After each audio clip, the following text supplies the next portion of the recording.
Hi guys, எல்லாருக்கும் வணக்கம். நான் தான் உங்கள் டிஎன்பிஎஸ்சி கைட் கேர்ள். நீங்கள் நம்ம சேனலில் என்ன பார்க்க போகிறோம் அப்படின்னா, பொறையுடைமையில் 5வது குறள் தான் பார்க்க போகிறோம். வாங்க பார்க்கலாம். குறள் பாருங்கள். ஒருத்தாரை ஒன்றாக வையாரை வைப்பர், பொறுத்தாரை பொன்போல் புதிந்து அப்படிங்காங்க. ஒருத்தாரை ஒன்றாக வைப்பர் அப்படின்னா, தவறு செய்தவனை தண்டித்தவரை உயர்ந்தோர் ஒரு பொருட்டாக கருத மாட்டார் அப்படிங்கிறாங்க. பொறுத்தாரை பொன்போல் அப்படின்னா, அத்தண்டனையை பொறுத்து கொண்டவரை பொன்னை போல் தங்கத்தை போல் அப்படிங்கிறாங்க. பொதிந்து வைப்பர் அப்படின்னா மனதில் நினைத்து மதிப்பர் அப்படிங்கிறாங்க. ஓகே, அப்போ விளக்கம் பாருங்கள்.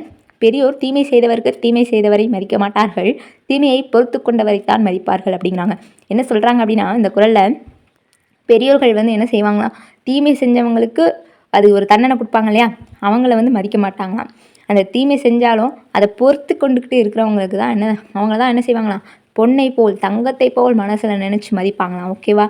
அப்போ எப்படின்னு புரிஞ்சா, இந்த குறளோட விளக்கம் என்னென்னு புரிஞ்சா? ஓகே கைஸ், இன்றைக்கான குறள் பார்த்தாச்சு. நெக்ஸ்ட் வீடியோவில் பார்க்கலாம். வீடியோ பிடிச்சிருந்தால் லைக் பண்ணுங்கள், ஷேர் பண்ணுங்கள், கமெண்ட் பண்ணுங்கள்.